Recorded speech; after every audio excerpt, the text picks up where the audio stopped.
Hello students, welcome to my YouTube channel. तो हम Newton batch पढ़ रहे हैं। न्यूटन बैच में हम 12th और नीट का फाउंडेशन बैच की पूरी तैयारी कर रहे हैं। तो स्टूडेंट्स, इस बैच में आज के स्लाइड्स में हमारा चल रहा है इलेक्ट्रिक करंट। और इलेक्ट्रिक करंट के कई सारे टॉपिक इसके प्रीवियस लेक्चर में कंप्लीट हो गए हैं। आज के लेक्चर्स में हमने कुछ टॉपिक इसमें रखा है जो इम्पोर्टेंट टॉपिक है। इसके बाद शायद इलेक्ट्रिक करंट वाला ये चैप्टर लगभग कंप्लीट होगा, फिर हम इसका करेंगे इंपॉर्टेंट न्यूमेरिकल। तो स्टूडेंट्स, आज के स्लाइड्स में हम देखते हैं हमारे कौन कौन से टॉपिक हैं। ये है electric cell, EMF of a cell, terminal potential difference of a cell, internal resistance of a cell small r, and internal resistance r in terms of E V and R, and Wheatstone bridge and metre bridge and potentiometer. तो students, आज के slides में हमारे इतने सारे topic हैं और हम सबको बड़े रिलैक्स होकर के सबको एकदम इलेबोरेट होकर सबको समझते हैं कि कौन सा टर्म का क्या कॉन्सेप्ट है। स्टूडेंट्स, ये हम बहुत कम टाइम में बढ़ाने की कोशिश कर रहे हैं, क्योंकि हमें कम टाइम में ज़्यादा फैक्ट अरेंज करना होता है। कंपटीशन एग्जाम के पर्पज से हम देखें तो हमें केवल मेन जो रिजल्ट है वो आना चाहिए और उसका कॉन्सेप्ट जानना चाहिए। हमें पूरा derivation, full derivation competitive exam में नहीं करने होते हैं। इसलिए आप फुल डेरिवेशन या फुल लेट अस कंसीडर जो होता है पूरा टॉपिक कंटेंट वाइज पर अगर करना हो तो आप तमाम सोर्स से लिख सकते हैं, बुक से, नोट से। बट अगर आप कॉन्सेप्ट समझना है, कॉन्सेप्ट समझ गए तो आप सारी कहानी को, सारी स्टोरी को खुद बना सकते हैं। तो इसलिए हम कॉन्सेप्ट पर फोकस करते हैं कि कम टाइम में हमारा ज्यादा से ज्यादा टॉपिक क्लियर हो जाए। तो स्टूडेंट, देखते हैं हमारा पहला टॉपिक है इलेक्ट्रिक सेल। इलेक्ट्रिक सेल क्या होता है देखते हैं। इलेक्ट्रिक सेल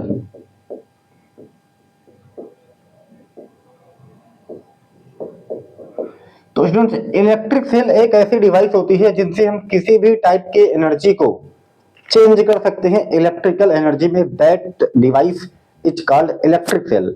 मतलब कोई भी ऐसी डिवाइस जिससे हम एनी टाइप्स ऑफ एनर्जी, कोई भी टाइप की एनर्जी हो, हम उसे कन्वर्ट कर लें, चेंज कर लें इलेक्ट्रिक एनर्जी के फॉर्म में, उसे हम कहते हैं, उस डिवाइस को कहते हैं इलेक्ट्रिक सेल। तो इसमें समझ में आया, इलेक्ट्रिक सेल हो गया। अब इलेक्ट्रिक सेल में कई सारे टर्म्स आते हैं, जैसे सेल का ईएमएफ आता है, सेल का इंटरनल रेजिस्टेंस आता है और सेल का टर्मिनल पोटेंशियल डिफरेंस आता है। ठीक है, तो अब हम बारी से बारी इनको समझते हैं कि सेल में कौन कौन से टर्म आते हैं। जैसे हमने पहला टॉपिक हमने कहा सेल का ईएमएफ, इसको हम कहते हैं electromotive force, electromotive force of a cell, electromotive force of a cell, इसको कहते हैं ईएमएफ ऑफ अ सेल। तो स्टूडेंट्स, यहां पर सेल का ईएमएफ का मतलब होता है कि यूनिट चार्ज को सेल सहित पूरे सर्किट में फ्लो कराने में जो वर्क डन होता है, that work done is called EMF of a cell.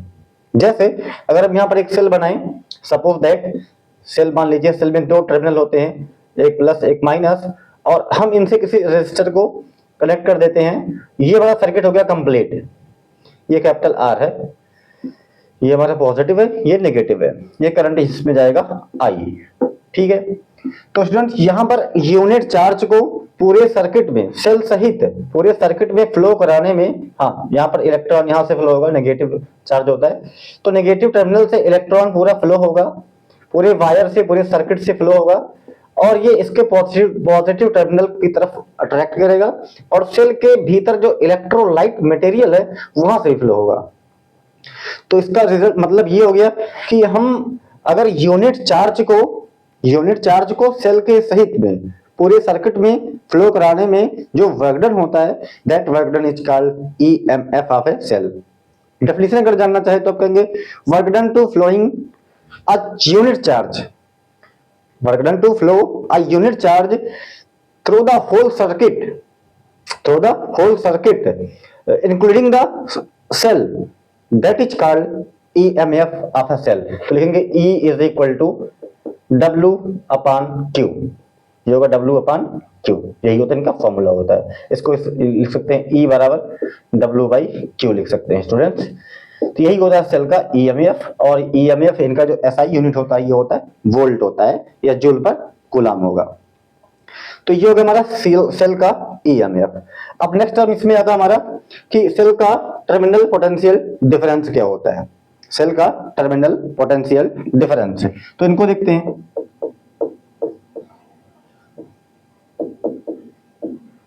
Terminal potential difference of a cell. तो यहां पर हमें सेल को ड्रा कर देते हैं। मान लीजिए हमारे पास एक सेल है, पॉजिटिव टर्मिनल है और ये नेगेटिव टर्मिनल है, और इनसे हम किसी रेसिस्टर को एक्सटर्नल सर्किट से कनेक्ट कर दिए हैं और ये सर्किट हमारा क्लोज सर्किट बन जाता है। ये हो गया, और ये पॉइंट ए है, ए पॉइंट ए है और ये इनका पॉइंट बी है। ये हमारा एक्सटर्नल रेजिस्टेंस कैपिटल आर है और ये सेल है। इस सेल का जो ईएमएफ है वो कैपिटल ई है। अब स्टूडेंट अगर ये सर्किट हमारा क्लोज है, कंप्लीट है, तो क्या होगा कि यहां पर इलेक्ट्रॉन नेगेटिव टर्मिनल से फ्लो होगा और पूरे सर्किट में फ्लो करेगा, और इलेक्ट्रॉन के फ्लो होने के अपोजिट डायरेक्शन में करंट फ्लो होगा। दैट इज करंट हमारा मान लेंगे हम ये आई ये है, करंट आई ये। हम यहाँ पर डिफाइन कर रहे हैं सेल का पोटेंशियल डिफरेंस, सेल का टर्मिनल पोटेंशियल डिफरेंस वी क्या है। तो इनको हम कह सकते हैं कि किसी सेल के द्वारा किसी सर्किट में दो टर्मिनल के बीच में इलेक्ट्रिक चार्ज को फ्लो कराने में जो वर्क डन होता है, या यूनिट चार्ज को फ्लो कराने में जो वर्क डन होता है, हम उसे बोलेंगे terminal potential difference of a cell. That is हम बोल सकते हैं V बराबर W A to B by Q, V बराबर W A टू B। अब यहाँ हमने A यहाँ बना दिया है, हमने A इनको मान सकते हैं A और B। तो सर्किट में किसी भी दो टर्मिनल के बीच में, दो पॉइंट के बीच में यूनिट चार्ज को फ्लो करने में जो वर्क डन होगा, that work done is called terminal potential difference of a cell. तो दैट मींस इनके बीच में जो अगर हम यूनिट चार्ज को फ्लो कराएंगे उससे बोलेंगे टर्मिनल पोटेंशियल डिफरेंस। और अगर हम इंक्लूडिंग सेल पूरा सेल ले लें, पूरे सेल में चार्ज को फ्लो, यूनिट चार्ज को फ्लो कराने में वर्क डन को हम इसमें कंसीडर कर लें, तो वो हमारा ईएमएफ बन जाएगा। ईएमएफ का मतलब पूरे सेल सहित पूरे सर्किट में चार्ज को फ्लो कराने में वर्क डन, और पोटेंशियल डिफरेंस का टर्मिनल पोटेंशियल डिफरेंस का मतलब होगा कि सर्किट के किसी दो पॉइंट के बीच में, किसी दो टर्मिनल के बीच में यूनिट चार्ज को फ्लो कराने में जो वर्क डन होगा, उस वर्क डन को हम बोलेंगे सेल का टर्मिनल पोटेंशियल डिफरेंस बोलेंगे। तो ये फॉर्मूला दोनों में लगभग सिमिलरिटी है, थोड़ा सा डिफरेंस है कि यहाँ पर चार्ज को पूरा इस ईएमएफ में चार्ज को पूरे सेल सहित पूरे सर्किट में फ्लो कराएंगे, इसमें केवल दो टर्मिनल के बीच में फ्लो कराएंगे, इनका वर्क डन होगा। तो यहाँ पर W A टू B लिख दिया गया है, यहाँ पर केवल W लिखा गया है। अब इनका हम फॉर्मूला डिराइव करते हैं। V इज इक्वल टू इनका टर्मिनल पोटेंशियल डिफरेंस का फॉर्मूला भी आएगा इंटरनल रेजिस्टेंस के टर्म में। तो अब हम यहाँ पर दूसरा सर्किट ड्रा करते हैं सेल का। मान लेते हैं ये हमारे पास एक सेल है, ये पॉजिटिव है, नेगेटिव है। ये सेल का इंटरनल रेजिस्टेंस R है, प्लस और माइनस है, और इनसे कनेक्टेड है कोई एक्सटर्नल रेजिस्टेंस कैपिटल R। ये हो गया सर्किट हमारा कंप्लीट। ये टर्मिनल A है, ये टर्मिनल हमारा B है, ये सेल का ईएमएफ कैपिटल E है। ये पूरा हमारा हो गया कॉम्बिनेशन ऑफ अ सेल, ये पूरा हो गया सेल। ये जो बॉक्स बना दिया जाता है इसका मतलब ये सेल है पूरा डिवाइस ये, और ये सेल का ईएमएफ हमने यहाँ लिख दिया E। ठीक है, अब यहाँ से करंट फ्लो होगा पॉजिटिव टर्मिनल से I। हमें सेल का निकालना टर्मिनल पोटेंशियल डिफरेंस, मतलब A टू B के बीच का पोटेंशियल डिफरेंस क्या है, वही जो होगा हमारा टर्मिनल पोटेंशियल डिफरेंस होगा। यहाँ से यहाँ तक का जो पोटेंशियल डिफरेंस होगा A टू B, यही होगा टर्मिनल पोटेंशियल डिफरेंस। इसी के फॉर्मूला को डिराइव करना है। तो स्टूडेंट यहाँ पर देखिए सेल जो है डिस्चार्जिंग मोड में है, मतलब सेल से करंट ली जा रही है, that means cell discharging condition में है या डिस्चार्जिंग मोड में है। लिख सकते हैं डिस्चार्जिंग मोड, मतलब सेल क्या है, डिस्चार्जिंग मोड में है। ठीक है, क्योंकि सेल से करंट ली जा रही है, सेल से करंट ड्रान की जा रही है। ठीक है, अब हमें यहाँ पर टर्मिनल पोटेंशियल डिफरेंस को यहाँ पर डिराइव करना है, फॉर्मूला निकालना है। तो देखते हैं, ये हमारा इसका इक्वेशन बनेगा लिखेंगे I is equal to V upon में R। I is equal to V upon में आर। ये फॉर्मूला हो तो ओम्स लॉ से अगर हम डिराइव करें वी बराबर I R, I is equal to V upon R. तो लेकिन स्टूडेंट यहाँ पर वी हम नहीं लिखेंगे, वी के बजाय यहाँ पर हम लिखेंगे सेल का E M F capital E, और आर यहाँ पर टोटल रेसिस्टेंस हो जाएगा capital R plus small are, ये हो जाएगा। क्योंकि यहाँ पर दो रेसिस्टेंस स्मॉल आर और कैपिटल आर, दो रेसिस्टेंस है, दोनों सीरीज में कंबाइन है, इन दोनों का नेट रेसिस्टेंस हो जाएगा capital R plus small are.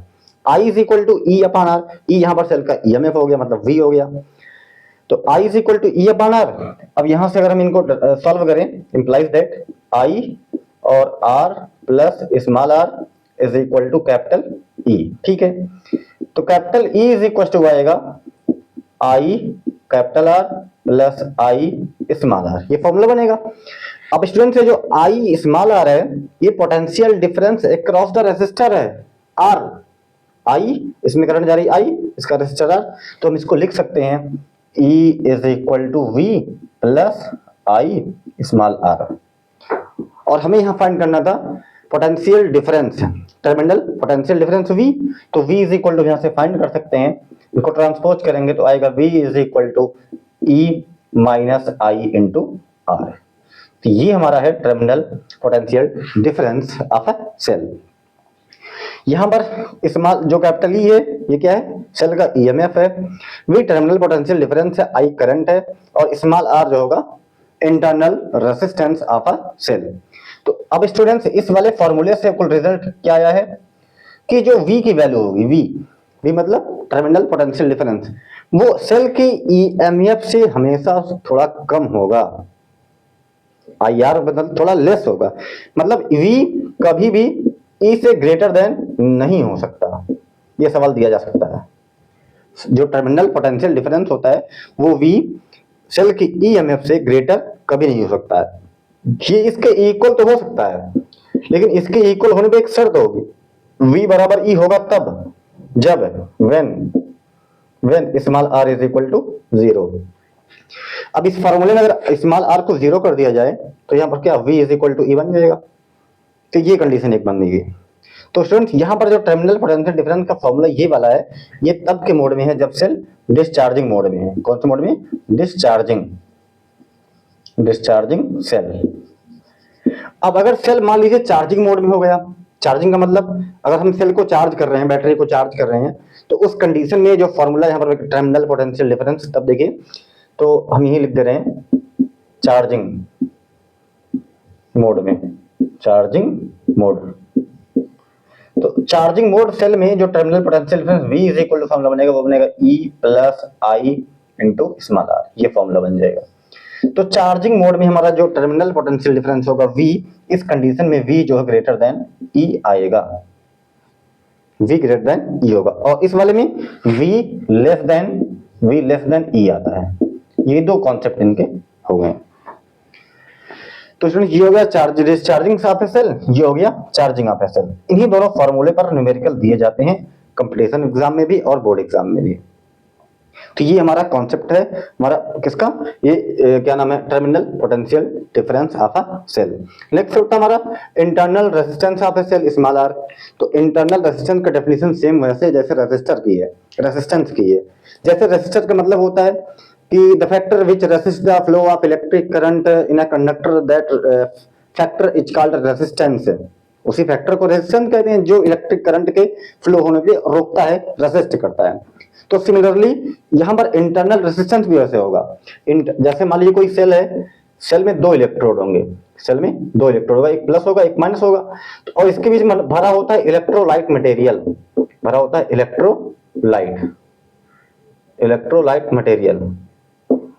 Electrolyte. तो अब यहां पर सेल के भीतर में, सेल के इन साइड में जो करंट फ्लो होता है, और करंट फ्लो होने में जो फैक्टर रेसिस्ट करता है करंट को, उसी फैक्टर को हम बोलते हैं internal resistance small r. That means हम कह सकते हैं कि the factor which resist the flow of electric current in the inside of a cell, that is in the electrolyte, that factor is called internal resistance of a cell that is represented by small r। ये भी होता ओम, SI unit ओम होगा इनका भी। अब ये internal resistance are कौन कौन से फैक्टर पर डिपेंड करता है, तो इनको भी देख लेते हैं। तो अगर हम एक सेल बनाएं, सेल में देखिए जो हमारा प्राइमरी सेल होता है वो इसमें इस तरह से होता है कि इसमें दो इलेक्ट्रोड होते हैं, एक कार्बन की रॉड होती है, ये कार्बन रॉड हो गई, और ये हमारा होगा जिंक का प्लेट होता है, और इनके बीच में भरा होता है इलेक्ट्रोलाइट मटेरियल भरा होता है, इलेक्ट्रोलाइट मटेरियल। ये हो गया हमारा कार्बन की रॉड हो गई, ये हो गया जिंक की रॉड, ये जिंक का प्लेट हो गया, ये जिंक का। तो यहां पर कार्बन की रॉड और जिंक की रॉड ये दोनों बिहेव करेंगे इलेक्ट्रोड का, एक बनेगा पॉजिटिव और एक बनेगा नेगेटिव। कार्बन रॉड को मानते हैं पॉजिटिव और जिंक वाली प्लेट को मानेंगे नेगेटिव इलेक्ट्रोड। तब स्टूडेंट्स यहां पर जो स्मॉल आर होगा, स्मॉल आर ये डिपेंड करेगा किस पर, इलेक्ट्रोलाइट मटेरियल पर डिपेंड करेगा, किस पे, पहला डिपेंड करेगा इलेक्ट्रोलाइट पर, इलेक्ट्रोलाइट मटेरियल पर डिपेंड करेगा। दूसरा फैक्टर है डिपेंड करेगा इसका जो इलेक्ट्रोड है, इलेक्ट्रोड कितना इलेक्ट्रोड इलेक्ट्रोलाइट में सिंक है उसके एरिया पर डिपेंड करेगा। Small r depends on the area of electrode, on the area of electrode sink in the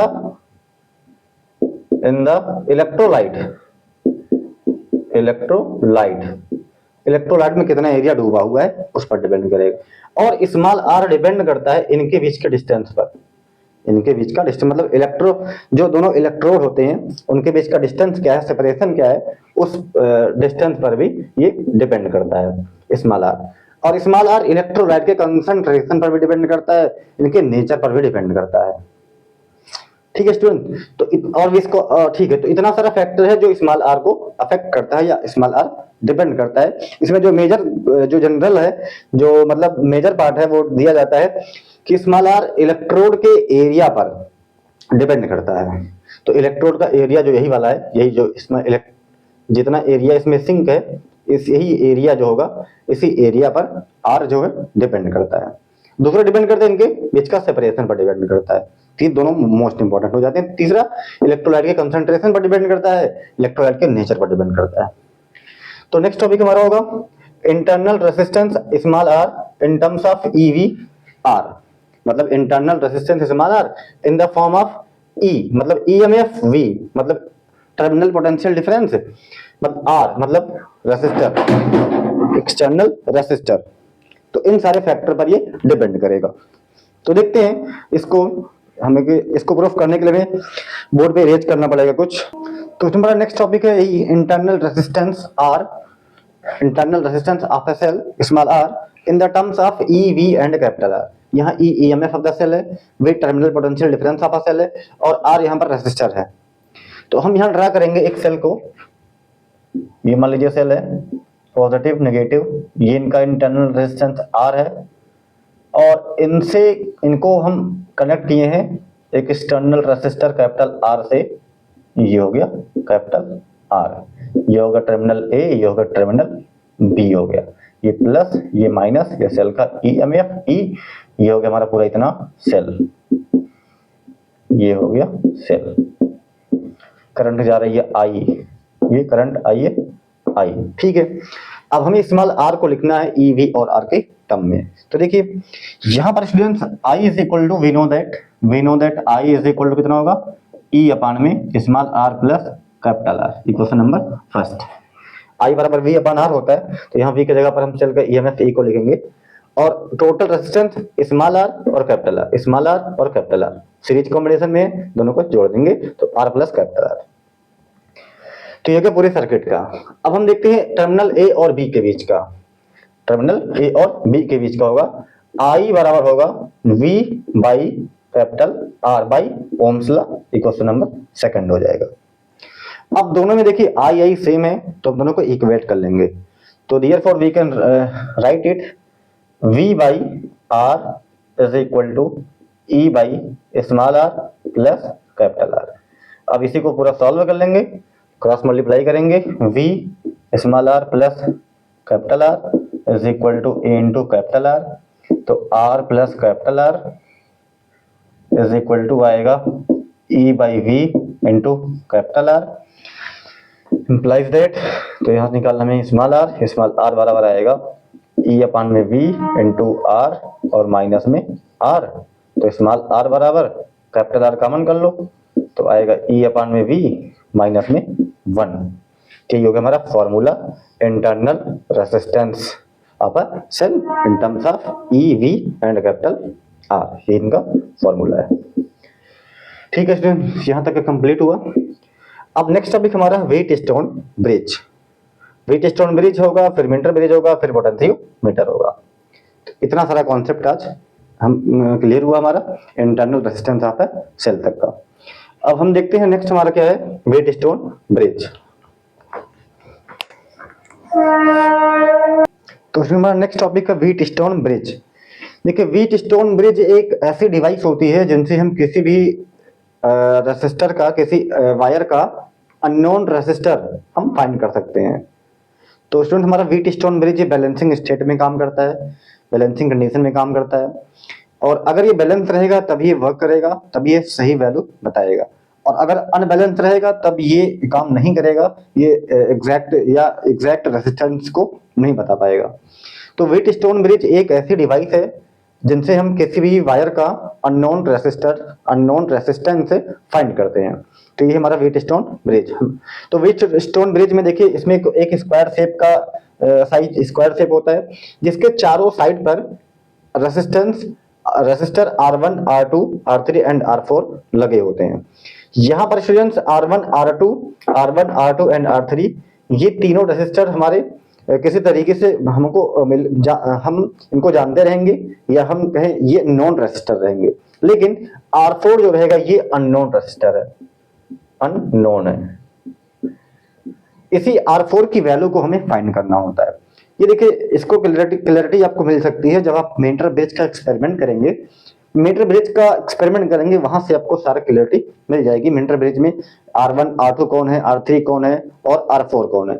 तो वहां पर जो R1, R2, वहां पर जो R3 होगा स्टूडेंट्स, R3 वो जो रेसिस्टेंस बॉक्स से रेसिस्टर अप्लाइड किया जाता है रेसिस्टेंस, वो R3 होता है। R1, R2 जो होता है रेशियो होता है R1 और R2 वायर का, जो मैग्नीन का वायर यूज किया जाता है उनके दो करस्पॉन्डिंग लेंथ का L1 एंड L2 का, दोनों लेंथ का R1 और R2 रेशियो होता है। तो R1 एंड R2 का रेशियो हमें पता होता है, हम वहां से फाइंड कर लेते हैं। R4 रेसिस्टेंस बॉक्स से हम लगा देते हैं, वो भी हमें पता होता है। बट R4 जो होता है ये अननोन होता है, यही हमें फाइंड करना होता है। तो ये हमारा वेट स्टोन ब्रिज का क्या नाम रे डायग्राम है। यहाँ पर एक सेल होता है E, यहाँ पर एक की लगी है K1, और इसके चारों साइड पर resistors R1, R2, R3 and R4 लगे होते हैं, और ये हमारे की K2 है। इसके डायगोनल BD में एक गैल्वेनोमीटर G को कनेक्ट किया गया होता है। अब देखिए जैसे हम इनको पहले क्या करेंगे, पहले K1 को ऑन करेंगे, फिर बाद में K2 को ऑन करेंगे। K2 को ऑन करने के बाद में क्या करते हैं, हम जॉकी को स्लाइड कराते हैं मैग्नेट के वायर पर। स्लाइड कराने में होता क्या है, हमें वहां पर देखना होता है नल डिफ्लेक्शन को, गैल्वेनोमीटर के नल डिफ्लेक्शन को। मान लीजिए ये अभी कोई नल डिफ्लेक्शन का केस नहीं है। जैसे हमने पहले K1 को ऑन किया, फिर K2 को ऑन किया, तो सर्किट से करंट फ्लो होना शुरू हो गया I। अब I यहाँ पर पॉइंट A पर जब जाएगा तो दोनों साइड में ये डिवाइड हो जाएगा। मान लेंगे इस वाले साइड में करंट जा रही है I1 और इस वाले साइड में करंट जा रही है I2। ठीक है, अब I1 एंड I2, अब ये I1 जो है यहां तक जाएगी, बट यहां से दो भागों में फिर डिवाइड हो जाएगी। सिमिलरली ये I2 यहां जाएगी तो यहां से भी दो ब्रांच इनको मिल जाएंगे। ठीक है, तो इस कंडीशन में देखिए यहां पर एक 2-3 केस बनेगा कि ये करंट I जब यहां पर पॉइंट B पर जाएगा तो इसके पास दो ब्रांचें, दो लाइनें हैं, दोनों में डिवाइड हो भी सकता है, नहीं भी हो सकता है। सिमिलरली करंट I2 भी जब पॉइंट D पर जाएगा तो ये भी दो ब्रांच में डिवाइड हो भी सकता है और नहीं भी हो सकता है। तो हमें उसी केस को निकालना होता है। तो यहाँ पर केस हम मानेंगे अगर पॉइंट B और D का पोटेंशियल डिफरेंस है, जैसे केस 1 है, case first, if VB greater than VD। मान लीजिए पॉइंट B पर जो पोटेंशियल डिफरेंस है वो D से ज्यादा है, तो इस कंडीशन में क्या होगा, गैल्वेनोमीटर में डिफ्लेक्शन मिलेगा, और गैल्वेनोमीटर में जब डिफ्लेक्शन मिलेगा दैट मींस इस वाले डायगोनल में करंट जा रही होगी, और ये इनका जो सैचुरेटेड स्टेट है वो नहीं होगा, बैलेंस स्टेट नहीं होगा। तो यहाँ पर कहेंगे ऐसा, इस कंडीशन में गैल्वेनोमीटर में डिफ्लेक्शन मिलेगा। There are no null deflection, that means deflection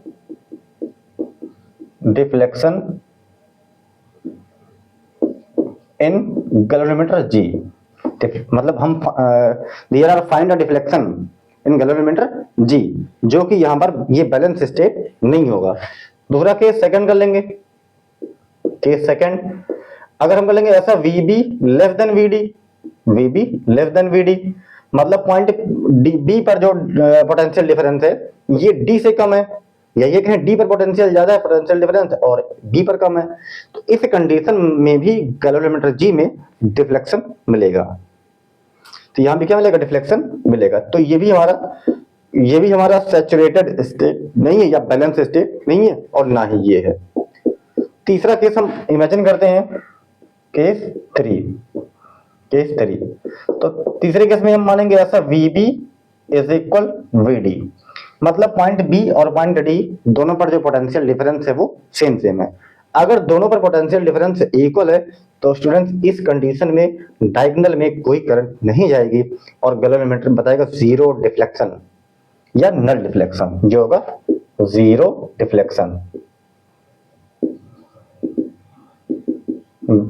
deflection और नल डिफ्लेक्शन।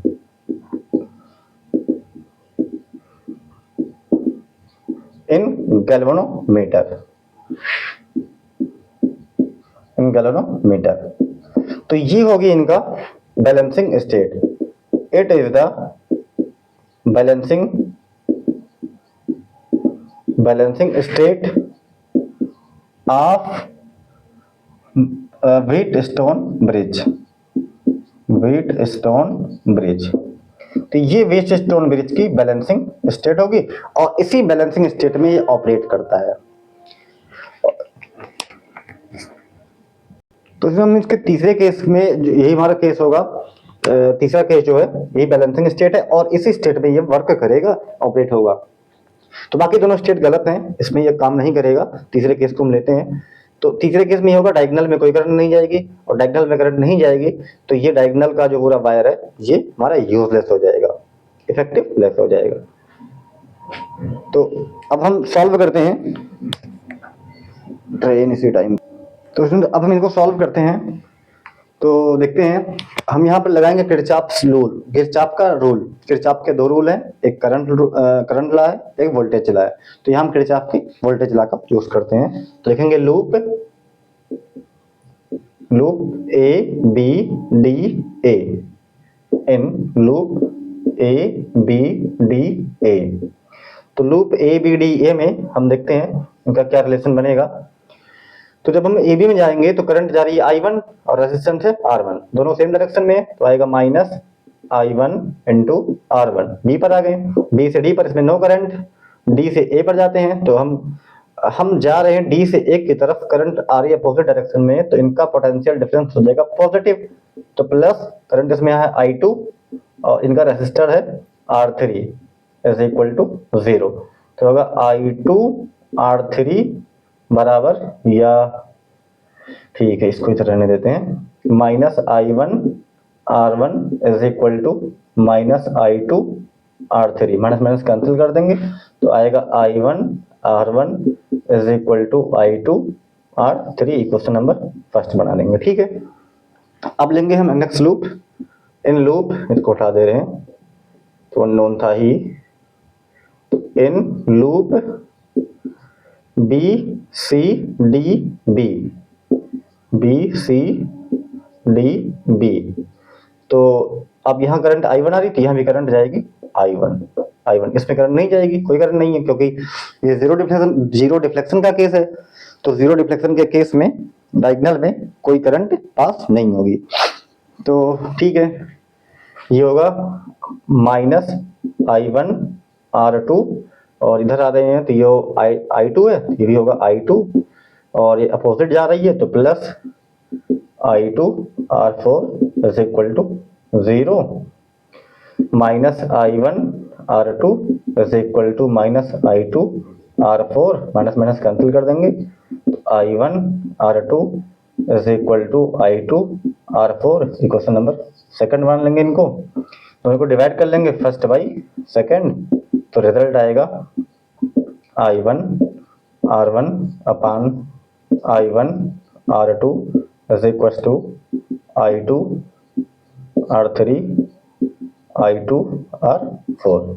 ये कैंसिल हो जाएंगे, ये कैंसिल हो जाएंगे, तो R1 by R2 is equal to R3 by R4। तो यही इनका रिलेशन होता है स्टूडेंट्स। व्हीटस्टोन ब्रिज का फाइनल रिलेशन यही होता है। यहाँ पर R4 जो होता है ये अननोन होता है, इसी को हम फाइंड कर सकते हैं। अब R1 बाई R2 की वैल्यू हमें पता होती है। R3 रेसिस्टेंस बॉक्स से लगाते हैं, रेसिस्टेंस बॉक्स से लगाते हैं, तो इस तरह से ये तीनों वैल्यू हमें मिल जाती है और R4 को हम फाइंड कर लेते हैं। तो यही हमारा व्हीटस्टोन ब्रिज का कॉन्सेप्ट है। अब हम देखते हैं मीटर ब्रिज पर।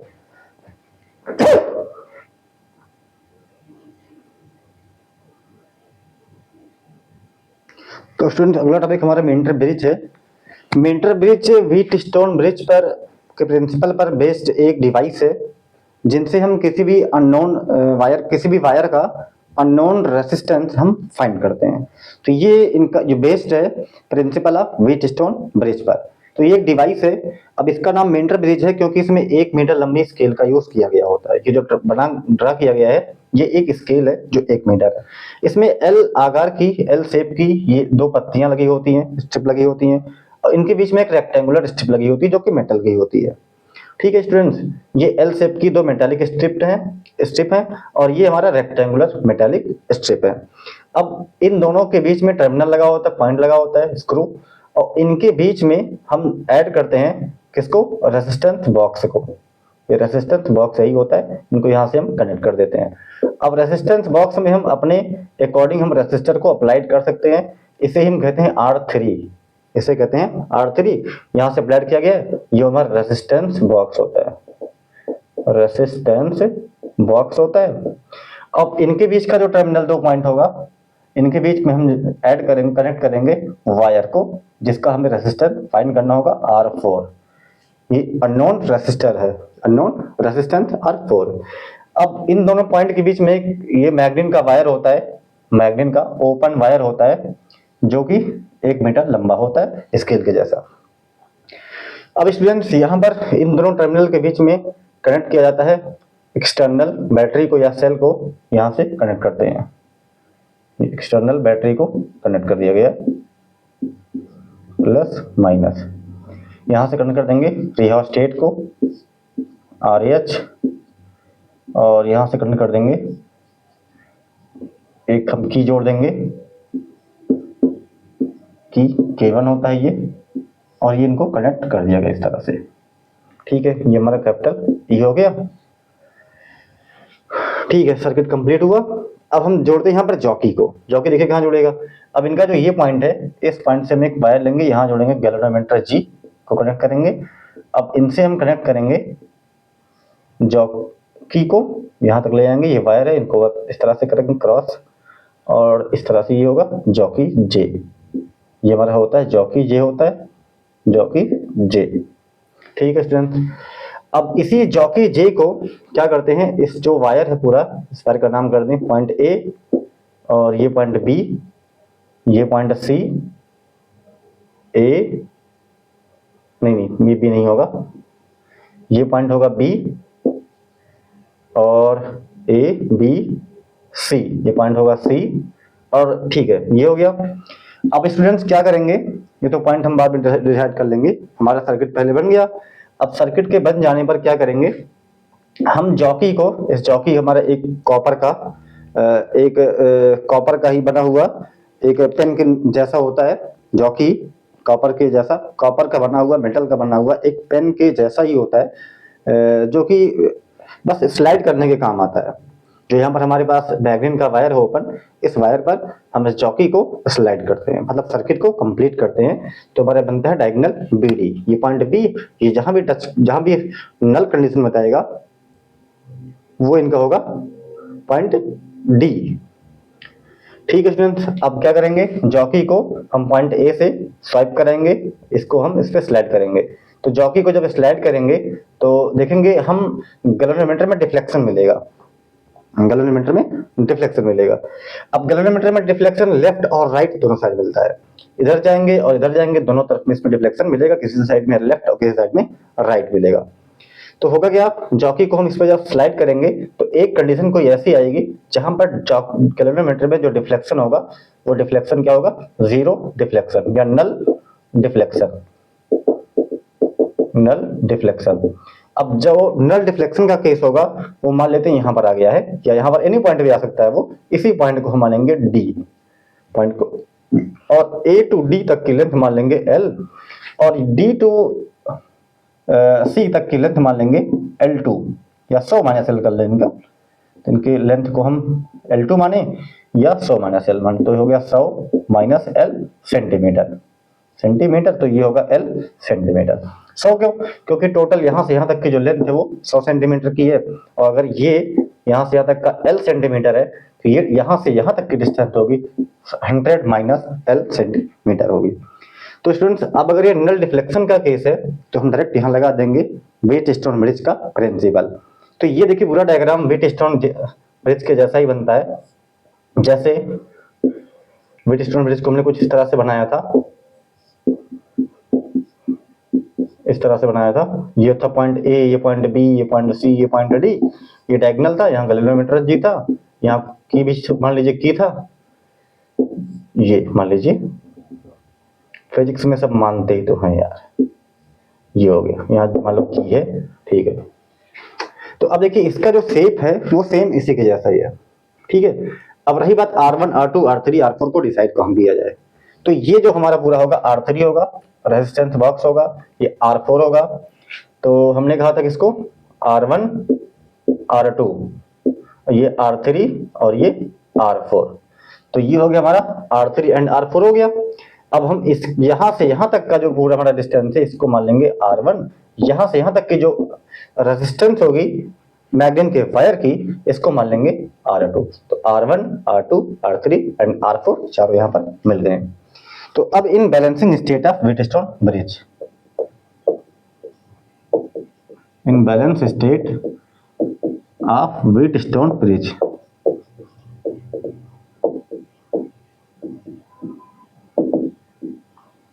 तो हम जानते हैं क्या होता है R1 upon R2 is equal to R3 upon में R4, ये होता है, ये फॉर्मूला है, ठीक है।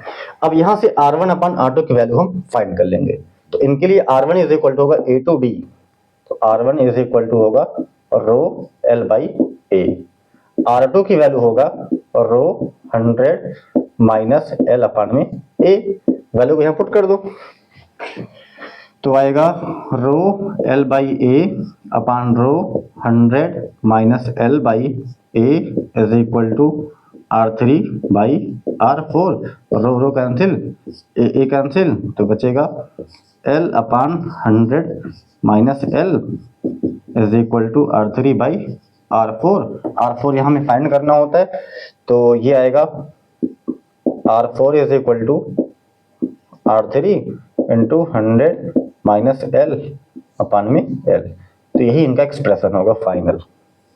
तो अब स्टूडेंट्स मेंटल ब्रिज में क्या करेंगे, हम इसी लेंथ को मेजर कर लेंगे, लेंथ की वैल्यू किसमें पुट कर देंगे, L की वैल्यू, R3 हमें यहाँ से ज्ञात ही होता है, पता होता है, नोन होता है, तो हम R4 की वैल्यू को आसानी से ज्ञात कर सकते हैं, फाइंड कर सकते हैं। तो यही हमारा है मेंटल ब्रिज, और यही मेंटल ब्रिज का कॉन्सेप्ट है। अब नेक्स्ट हमारा है पोटेंशियोमीटर, इनको भी देखते हैं।